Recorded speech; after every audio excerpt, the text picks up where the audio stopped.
അപ്പോൾ നമ്മളിതിൽ ആദ്യം മനസ്സിലാക്കേണ്ട കാര്യം എന്നുള്ളത്, നമ്മുടെ ആസ്പിറേഷൻസ് എന്നുള്ളത് നമ്മുടെ കുട്ടികളുടെ മേലെ അടിച്ചേൽപ്പിക്കരുത് എന്നുള്ളതാണ്. നമ്മുടെ കുട്ടികൾ നമ്മുടെ ക്ലോണുകളല്ല.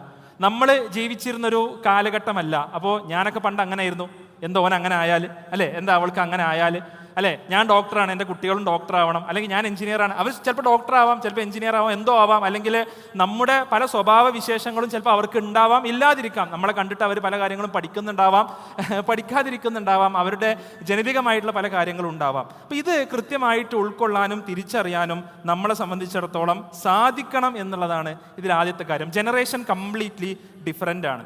അവിടെ ആ കുട്ടികളെ അവരുടെ ഒരു എലമെന്റ് എന്ന് കെൻ റോബിൻസൺ എന്ന് പറയുന്ന ഒരു എഡ്യൂക്കേഷനിസ്റ്റ് വിളിക്കുന്നുണ്ട്. ആ എലമെന്റ് കണ്ടെത്താൻ നമ്മളെ സംബന്ധിച്ചിടത്തോളം സാധിക്കണം. എലമെന്റ് എന്ന് അദ്ദേഹം പറയുന്നത് where natural talent meets personal passion എന്നുള്ളതാണ്. അതായത് ഒരു കുട്ടിയെ സംബന്ധിച്ചിടത്തോളം, എന്നെ പല ആൾക്കാരും വിളിക്കാറുണ്ട്. ഞാൻ യൂട്യൂബിൽ കരിയർ റിലേറ്റഡ് വീഡിയോ ഒക്കെ ഇടുന്നുണ്ട്. പല പാരൻസും പ്രൊഫഷണൽസ് ആയിട്ടുള്ള ആൾക്കാരെ വിളിച്ചിട്ട് പറയും, എൻ്റെ കുട്ടി +2 കഴിഞ്ഞു, അല്ലെങ്കിൽ 10ാം ക്ലാസ് കഴിഞ്ഞു, അവൻ എന്ത് കോഴ്സിനാണ് പോവേണ്ടത് എന്ന് നിന്ന ഒരു മിനിറ്റിലൊരു വോയിസൊക്കെ അയക്കും. കേൾക്കുമ്പോൾ ചിലപ്പോൾ എനിക്കിങ്ങനെ തോന്നും, ഇതൊക്കെ എന്തിനാ എന്നോട് ചോദിക്കുന്നത്? കാരണം എനിക്ക് ആ കുട്ടിയെ അറിയില്ല, എനിക്ക് പരിചയമില്ല. നിങ്ങൾ ഒരു മിനിറ്റിൻ്റെ ഒരു വോയിസ് കൊണ്ടാണ് ഒരു കുട്ടിയെ വിലയിരുത്തേണ്ടത്.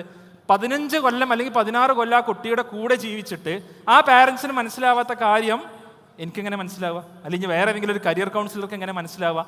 അപ്പോൾ നമ്മുടെ കുട്ടിയെ തിരിച്ചറിയാൻ നമുക്ക് സാധിക്കുക എന്നുള്ളത് വളരെ പ്രധാനമാണ്. അപ്പോൾ അവിടെയാണ് നമ്മൾ അവരുടെ ഒരു പാഷൻ എന്നുള്ളത്, പല ആൾക്കാർക്കും പല പാഷൻ ഉണ്ടാവും. അപ്പോൾ നമുക്ക് എല്ലാവർക്കും പല പാഷൻ ഉണ്ടാവും. ഒരു ഉദാഹരണത്തിന് ഫുട്ബോൾ കളിക്കുക എന്നുള്ളത് നമ്മുടെ പല ആൾക്കാരും പാഷനായിരിക്കും. പക്ഷെ അത് നമ്മുടെ ഒരു കരിയറാക്കി മാറ്റാനോ അല്ലെങ്കിൽ നമ്മുടെ ജീവിതത്തിനുള്ള ഒരു ഉപാധിയാക്കി മാറ്റാനോ നമുക്ക് പറ്റുമോ? ഇല്ല. ചിലപ്പോൾ നമ്മൾ ഇഷ്ടത്തിന്, നമുക്കൊരു രസത്തിന് വേണ്ടി നമ്മൾ ഫുട്ബോൾ കളിക്കായിരിക്കും, അല്ലാതെ ഫുട്ബോൾ കളിച്ച് ജീവിക്കാനുള്ള ഒരു സാഹചര്യം നമുക്ക് ഉണ്ടാവില്ല, അല്ലെങ്കിൽ അതുമാത്രം ഫുട്ബോൾ കളിക്കാൻ ചിലപ്പോൾ നമുക്ക് അറിയുന്നുണ്ടാവില്ല.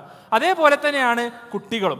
അവരെ സംബന്ധിച്ചിടത്തോളം അവരുടെ ഒരു എലമെന്റ് കണ്ടെത്താൻ നമുക്ക് സാധിക്കേണ്ടതുണ്ട്. എങ്ങനെയാണ് ഈ എലമെന്റ് എന്നുള്ളത് കണ്ടെത്തുക?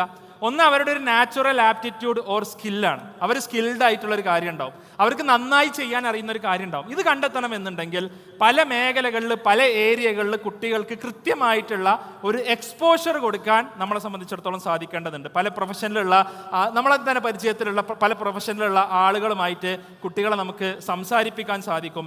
അതേപോലെ തന്നെ അവരെ വല്ല ക്യാമ്പുകളിൽ, ഇപ്പോൾ നമ്മുടെ സ്റ്റുഡൻസ് വിങ്ങിൻ്റെ അടക്കമുള്ള ക്യാമ്പുകളിൽ, അല്ലെങ്കിൽ മറ്റ് ഓർഗനൈസേഷൻസിൻ്റെ ക്യാമ്പുകളിലും മറ്റൊക്കെ അവരെ വിട്ട് അവർ പുതിയ പുതിയ ഏരിയകളിലോട്ട് പരിചയപ്പെടുത്താൻ നമുക്ക് സാധിക്കും.